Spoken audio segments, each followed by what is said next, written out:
Conversation. Do you pray? Ma dukata? Do you pray? Ma dukata? Yes, I pray waan dukadaa. Why do you pray? Maxaa dukataa? Why do you pray? Maxaa dukataa? Because maxaa yeelay I am Muslim. Muslim baan ahay. How many times meeqa jeer do you pray aad dukataa? In the day maalintii and night iyo habeenkiiba. How many times meeqa jeer do you pray aad dukataa?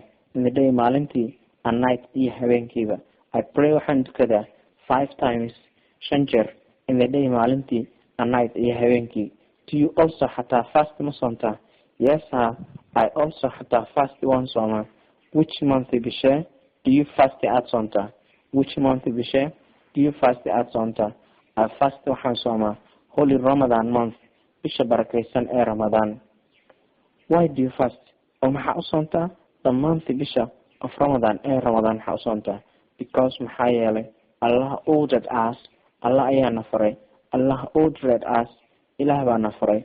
Ordered, farid, ordered, farid ama amrid. Ordered us, Allah ayaa na amray to fast